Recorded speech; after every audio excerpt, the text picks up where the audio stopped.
Douwe Amos is relaxed. Hij is de vorig Nederlands kampioen. Hij is echt de favoriet. En dat weet er ook. En hebben ze het bij het hutfietsen oer doping. Douwe Amos doet alles op krentenbollen. En de trainer van Douwe is helder. Hij wil op dit NK maar één ding. Ja, ik verwacht een titel, eerlijk gezegd. Hege verwachtings of net, bij Douwe is er heel tijd die ontspannen lach op het gezicht. Het zelfvertrouwen is er grut bij de dragster. En dat wielste dit seizoen vaak letterlijk mij vallen en opsteen git. Want Douwe had de oren wat verloren en dat is nog wel even wennen. Ja, eigenlijk ben ik tot de conclusie gekomen als Douwe echt heeg wil springen richting de Twatriete, dan moet hij gewoon niet heel volle snelheid kunnen springen. Dus we zijn eigenlijk dit seizoen voor het eerst, maar vorig seizoen ik al een beetje, ben we echt bezig geweest om dat er goed in te krijgen, zodat ik straks echt op snelheid een goede sprong in leveren. Dit seizoen had Douwe Amos nog net heen gesprongen als 2,18 meter. En dat knaagt, want hij weet dat er volle meer in zit. Het is de verwachting dat de winnende sprong hier op dit NK een hichte had van boven de 2,20 meter. En Douwe moet hem zelfs dus rond verbeteren voor de Nederlandse titel. En wiels de oren haar een stikken bieden op hichtes van onder de 2 meter, houdt Douwe de trainingsbroek nog even aan. En als de lotte leidt op 2,2 meter, is het voor Douwe tijd om de squon aan te dwan. En als de meeste collega's de seel of verlitten, komt Douwe voor het eerst in actie. De lotte leidt op 2,6 meter en met speelsgemak springt hij daar oerhinnen. De tomme van de trainer gaat even omheeg als teken dat het goed gaat. En dan is er nog maar één concurrent oer, Jan-Peter Larsen. Alle oren bin al uitskekelen. Het is op een nij een twaalfstrijd tussen Amos en Larsen. De lotte leidt op 2,14 meter. Larsen mij zien de poging en hij gaat er oerhinnen. Ek Amos miste bij zijn eerste poging. Ga harder de bocht in. Bang, gaan daar. Daar. Harder de bocht in. Invliegen. De laatste aanwijzings van trainer Rini van Leeuwen. Dan de tweede sprong op 2,14 en op een nij mis. Nee, wat is hij allemaal aan het doen?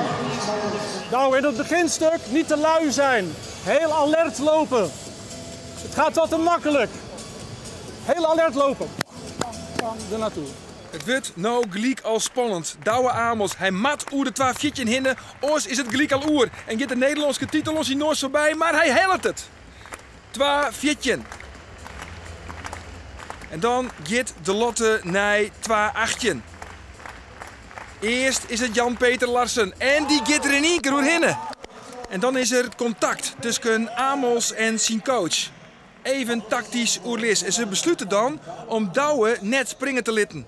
Op 2,18, maar de lotte omheeg te brengen naar 2,21. En dat is tactisch sterk, want nou moet Larsen gelijk weer springen. En Amos gaat er eens van uit dat Larsen dat net helpt. Larsen, de routinier, had een PR van 2,24, maar dat is al heel lang lien. En nou springt hij vol oer de 2,21. Jan-Peter Larsen, de routinier. Nog een keer waard hij al Nederlands kampioen. Maar de laatste jaren hield hij het oortroefd terug Amos. En dan moet Douwe Amos komen mooi het antwoord. Mooi de lotte op 2,21 meter. Eerste sprong? Nee. Dit was goed. En nu zorgen dat je je tijd neemt om te stijgen daar. Neem daar je tijd voor. Goeie aanloop, prima. De laatste aanwijzings van de trainer. Eerste poging op 2,21 slagen dus krek net.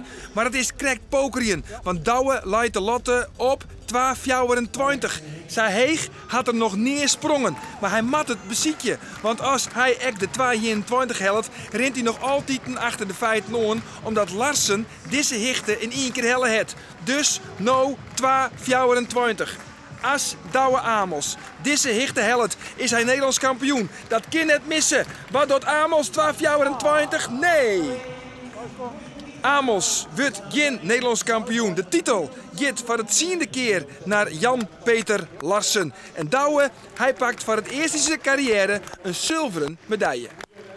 Op elk NK dat ik in mijn eigen leeftijdscategorie maak ik eigenlijk volledig nog maar goud won. Dus het is dan de eerste.